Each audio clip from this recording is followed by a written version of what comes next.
Spiritual TV. आओ एक दूसरे को प्रेरित करें। बाबा का अमृतोपदेश। एक समय की बात है जब दोपहर की आरती के बाद भक्त अपने अपने घरों की ओर लौट रहे थे तो बाबा ने उन्हें अपनी सुमधुर वाणी में अमृतोपदेश देते हुए कहा, तुम कहीं भी रहो, कुछ भी करो, लेकिन इतना याद रखो कि तुम जो कुछ भी करते हो, तुम्हारी हर एक करतूत की खबर सदैव मुझे रहती है। मैं ही सब जीवों का स्वामी हूँ और मैं सबके हृदय में वास करता हूँ। संसार के जितने भी जड़ चेतन जीव हैं, वे मेरे ही उदर में समाये हुए हैं। इस समस्त ब्रह्मांड का नियंत्रण व संचालन करने वाला भी मैं ही हूँ। मैं ही संसार की उत्पत्ति करता हूँ, मैं ही इसका पालन पोषण करता हूँ और मैं ही इसका संहार भी करता हूँ। लेकिन जो लोग मेरी भक्ति करते हैं, उन्हें कोई भी कुछ भी संकट नहीं आएगा। लेकिन जो मेरी भक्ति से विमुख रहते हैं, उसे माया अपने मकड़ जाल में जकड़ लेती है और इस संसार में सारे जीव जंतु, संसार में दृश्यमान विद्यमान जो कुछ भी है, वह सब मेरा ही प्रतिरूप है। बाबा आगे कहते हैं, इन कथाओं को एकाग्र भाव से प्रेम और श्रद्धा विश्वास रखकर सुनने और स्मरण करने तथा व्यक्ति के रहस्य समझने वाले व्यक्ति की जन्म जन्मांतरों तक दुखों से मुक्ति हो जाएगी। साईं बाबा की कृपा का बादल तुम पर बरसेगा और शुद्ध ज्ञान, आत्मज्ञान तुम्हारे अंदर जागेगा। व्रत और नियमन करो, उपवास करके शरीर को कष्ट मत दो। तीर्थ तीर्थ भटकने की आवश्यकता भी नहीं है। सिर्फ साईं बाबा की लीलाओं का श्रवण करो। ऐसा करने से तुम्हारे अज्ञान का नाश होकर मुक्ति का मार्ग खुलेगा।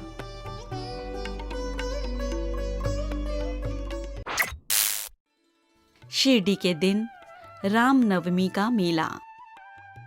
साईं बाबा के एक भक्त केपर गांव में रहते थे। उनका नाम गोपाल राव गुंड था।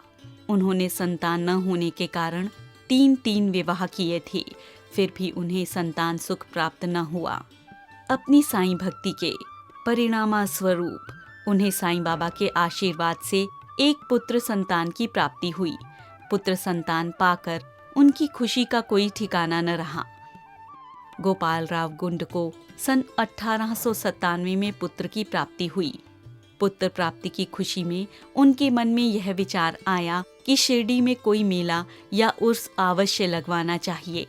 अपने इस विचार के बारे में उन्होंने शिरडी में रहने वाले साईं भक्त तात्या पाटिल, दादा कोते पाटिल, माधवराज आदि से मिलकर उन्हें अपने विचारों से अवगत करवाया। उन सभी को यह विचार बड़ा पसंद आया। फिर उन्हें इस बारे में साईं बाबा की अनुमति और आश्वासन भी मिल गया। लेकिन मेला लगाने के लिए सरकारी अनुमति प्राप्त करना भी आवश्यक था। इसके लिए एक पत्र कलेक्टर को भेजा गया, परंतु गांव के पटवारी ने उस पर अपनी आपत्ति जता दी, इसलिए अनुमति नहीं मिल सकी। इसके बारे में साईं बाबा की अनुमति पहले से ही प्राप्त हो चुकी थी, अतः इसके बारे में एक बार फिर से कोशिश की गई। इस बार सरकारी अनुमति बिना किसी परेशानी के मिल गई। इस तरह साईं बाबा की आज्ञा से रामनवमी वाले दिन उर्स भरने का निर्णय हुआ। रामनवमी के दिन उर्स भरना हिंदू मुस्लिम की एकता का प्रतीक था।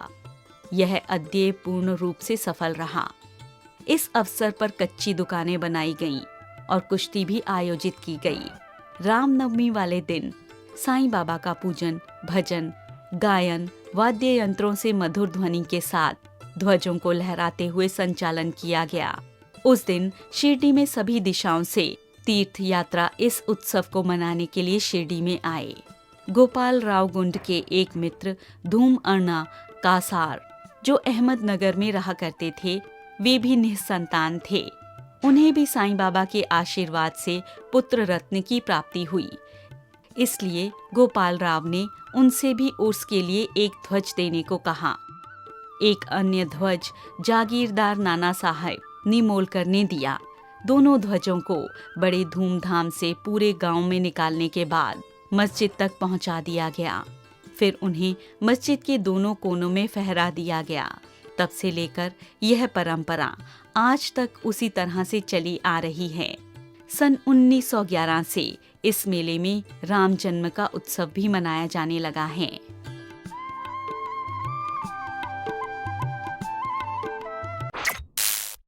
मस्जिद का पुनर्निर्माण और बाबा का गुस्सा। गोपाल राव गुंड की एक इच्छा तो पूर्ण हो गई थी, उसी तरह उनकी एक और इच्छा भी थी कि मस्जिद का पुनर्निर्माण का कार्य भी कराना चाहिए। अपने इस विचार को साकार रूप देने के लिए उन्होंने पत्थर इकट्ठा करके उन्हें वर्गाकार बनाया था, लेकिन इस कार्य का श्रेय उन्हें प्राप्त नहीं हुआ। शायद बाबा की इच्छा न थी। मस्जिद के पुनः निर्माण का श्रेय नाना साहेब चांदोरकर को मिला और आंगन के कार्य का श्रेय बाबा साहेब दीक्षित को मिला। बाबा की शायद यही इच्छा थी कि यह कार्य इन कार्यों की अनुमति नहीं दी थी। बाबा की अनुमति प्राप्त करने के पश्चात देखते ही देखते एक ही रात में मस्जिद का पूरा आंगन बनकर तैयार हो गया। फिर भी साईं बाबा अपने उसी टाट के टुकड़े के आसन पर ही बैठते थे। बाद में टाट के टुकड़े को वहां से हटाकर उसी जगह पर एक छोटी सी गद्दी बिछा दी गई। 1911 में बाबा के भक्तों ने भरपूर मेहनत करके सभा मंडप को भी बना दिया था, क्योंकि मस्जिद का आंगन छोटा था और भक्तों की संख्या अधिक होने पर असुविधा होती थी। काका साहेब दीक्षित आंगन को विस्तार देकर छप्पर बनवाने की इच्छा रखते थे, इसीलिए उन्होंने आवश्यकता अनुसार धन खर्च करके लोहे की बल्लियां आदि खरीद ली। उस समय बाबा एक रात मस्जिद चावड़ी में बिताते और सुबह मस्जिद में लौट आते। यह बात सबको पता थी। भक्तों ने घोर परिश्रम करके लोहे के खंभों को गाढ़ा, पर अगले दिन सुबह चावड़ी से लौटते हुए साईं बाबा ने उन खंभों को उखाड़कर फेंक दिया और क्रोधित हो गए। गुस्से में बाबा एक हाथ से लोहे के खंभे उखाड़ने लगे और दूसरे हाथ से तात्या के सिर पर से कपड़े उतारकर उसमें आग लगाकर गड्ढे में फेंक दिया। बाद में उन्होंने अपनी जेब से 1 रुपया निकालकर उसी गड्ढे में डाल दिया। उस समय बाबा के क्रोध के मारे नेत्र अंगारे की तरह जलकर सुर्ख हो रहे थे। बाबा का ऐसा विकराल रूप देखकर कोई भी उनके सामने आंख उठाकर देखने का साहस नहीं जुटा सका। सभी उपस्थित लोग बड़े भयभीत होकर मन ही मन बहुत घबरा रहे थे कि अब क्या होने वाला है। बाबा के इस रूप को देखकर कोई भी उनसे पूछने अथवा बाबा को मनाने की हिम्मत नहीं जुटा सका। आखिर में बाबा का एक भक्त भागोजी शिंदे, जो कुष्ठ रोग से ग्रस्त थे, बाबा को मनाने के लिए साहस करके आगे बढ़े तो बाबा ने उसकी जमकर पिटाई कर दी। माधवराव देशपांडे श्यामा उन्हें समझाने गए तो उसके साथ भी कुछ ऐसा ही हुआ। क्रोधावेश में बाबा ईंट के टुकड़े उठाकर फेंकने लगे। जो भी बाबा को मनाने के लिए आगे बढ़ा उसी की दुर्गति हुई। कुछ देर बाद बाबा का क्रोध स्वयं ही शांत हो गया। तब बाबा ने अपने भक्तजनों में से एक दुकानदार को बुलाया और एक जरी वाला रुमाल खरीदकर उसे खुद अपने हाथों से तात्या के सिर पर बांधा। बाबा का ऐसा विचित्र व्यवहार देखकर उपस्थित भक्तजनों को बड़ा अचंभा हुआ। उन्होंने बाबा के एकाएक गुस्सा होने और तात्या को पीट डालने और फिर क्रोध शांत हो जाने पर तात्या पर प्यार दर्शाने का कुछ समझ में नहीं आया। इसके बाद बाबा की कृपा से सभागृह के निर्माण का कार्य शीघ्र ही पूरा हो गया। कई बार ऐसा देखने को आया कि बाबा कभी कभी बिना किसी कारण एकाएक क्रोधित हो जाते थे तो पल भर में शांत भी हो जाया करते थे।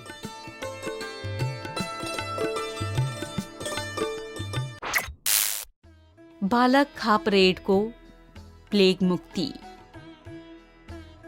अमरावती जिले के रहने वाले दादा साहब खारपड़े की पत्नी श्रीमती खारपड़े अपने छोटे पुत्र के साथ शिरडी में साईं बाबा के दर्शन करने आईं। वहां रहते हुए कई दिन हो गए थे। इस बीच एक दिन उनके पुत्र को तेज बुखार चढ़ आया। तभी आसपास गांव में प्लेग भी फैल गया था। इससे श्रीमती खारपड़े अत्यंत भयभीत हो उठी। कहीं उनके पुत्र को प्लेग तो नहीं हो गया। किसी अनिष्ट की आशंका से उनका समूचा अस्तित्व ही हिल गया। इन बातों को मन में विचार कर उन्होंने तुरंत ही अमरावती लौटने का मन बनाया। संध्या के समय जब साईं बाबा वायु सेवन करने के लिए समाधि मंदिर के पास से होकर जा रहे थे, उसी समय श्रीमती खारपड़े बाबा को वहां पर मिली और उनसे घर लौटने की अनुमति मांगते हुए आंखों में आंसू लिए हाथ जोड़कर कांपते हुए स्वर में बोली, बाबा, मेरा प्रिय पुत्र प्लेग रोग से पीड़ित है, इसलिए मैं घर वापस जाना चाहती हूँ। तब बाबा ने श्रीमती खारपड़े से प्रेम पूर्वक कहा कि आकाश में बादल घिर आए हैं, बादल हटते ही आसमान पहले की तरह साफ हो जाएगा। ऐसा कहते हुए बाबा ने अपनी कफनी कमर तक उठाकर वहां उपस्थित भक्तों को अपनी जांघों पर अंडे के आकार की 4 गिल्टियां दिखाते हुए कहा कि देखो, मुझे अपने भक्तों का कष्ट कितना उठाना पड़ता है। उनके कष्ट मेरे ही कष्ट हैं, मैं उन्हें दुखी नहीं देख सकता हूँ। बाबा की ऐसी विचित्र और असामान्य लीला को देखकर लोगों को यह विश्वास और भी दृढ़ हो गया कि सद्गुरु को अपने भक्तों के लिए कितने कष्ट उठाने पड़ते हैं।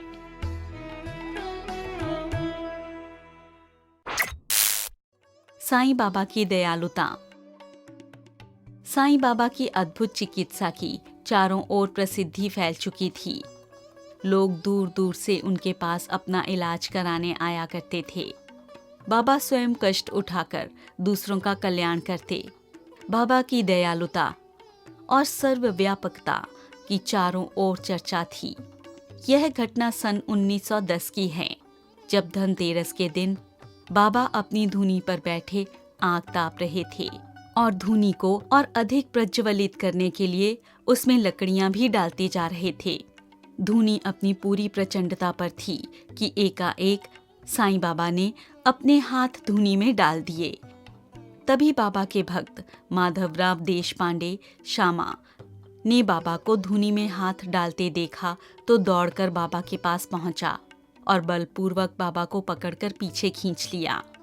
वहां उपस्थित किसी भी भक्त की समझ में नहीं आया कि यह बाबा की क्या लीला हो रही है। बाबा के हाथों को देखकर श्यामा रोता हुआ बोला, देवा, यह आपने क्या किया? तब बाबा बोले, यहाँ से कुछ दूर एक लोहारिन अपनी बच्ची को गोद में लेकर भट्ठी झोंक रही थी। तभी पति के बुलाने पर वह उसके पास चली गई। उसकी जरा सी असावधानी के कारण वह बच्ची फिसलकर भट्ठी में गिर गई, पर मैंने तत्काल भट्ठी में हाथ डालकर उसे निकाल लिया। खैर, हाथ जला तो मुझे इसकी चिंता नहीं, लेकिन मुझे तसल्ली है कि उस बच्ची के प्राण तो बच गए। यह सारी घटना श्यामा ने चंदोरकर को खत के माध्यम से लिखकर भेजी। चंदोरकर को बाबा के हाथ के जलने की घटना का पता चला तो वह मुंबई के प्रसिद्ध डॉक्टर परमानंद को साईं बाबा की चिकित्सा के लिए शिरडी लाए। डॉक्टर परमानंद के साथ सभी आवश्यक दवाइयाँ, लेप, इंजेक्शन आदि लेकर आए। मस्जिद पहुंचकर चंदोरकर ने बाबा के चरण स्पर्श करने के बाद बाबा से विनती की कि वे अपने हाथ का इलाज डॉक्टर परमानंद को करने की अनुमति दें, पर बाबा ने स्पष्ट रूप से इलाज कराने से इनकार कर दिया। फिर भी बाबा के परम भक्त भागोजी शिंदे उनके जले हुए हाथ पर घी डालकर एक पत्ता रखते और पट्टी बांधते थे, जिससे बाबा के घाव जल्दी भर जाएं और हाथ ठीक हो जाए। इसके लिए चंदोरकर ने बाबा से कई बार विनती की कि वो डॉक्टर परमानंद से अपनी चिकित्सा करवा लें। स्वयं डॉक्टर परमानंद ने भी बाबा से बार बार आग्रह किया, पर बाबा ने चिकित्सा करवाने से यह कहते हुए इनकार कर दिया कि मेरा डॉक्टर तो अल्लाह ही है। इस तरह डॉक्टर परमानंद को बाबा की चिकित्सा करने का मौका न मिल सका। लेकिन कुष्ठ रोगी होने पर भी भागोजी शिंदे का यह अहोभाग्य था कि बाबा ने उन्हें पट्टी बांधने की अनुमति दे दी थी। वे अपने इस कार्य को पूरी श्रद्धा के साथ कर रहे थे। कुछ दिनों में जब घाव भर गया और हाथ पूरी तरह ठीक हो गया, तब सभी भक्तों को अत्यंत प्रसन्नता हुई। फिर भी भागोजी शिंदे द्वारा बाबा के उस हाथ पर घी मलने और पट्टी बांधने का सिलसिला बाबा की महासमाधि लेने तक नियमित रूप से जारी रहा। वैसे साईं बाबा पूर्ण सिद्ध थे, उन्हें किसी भी तरह की चिकित्सा की कोई आवश्यकता नहीं थी। फिर भी अपने भक्तों की प्रसन्नता और प्रेमवश उन्होंने भागोजी शिंदे को सेवा करने का अवसर दिया।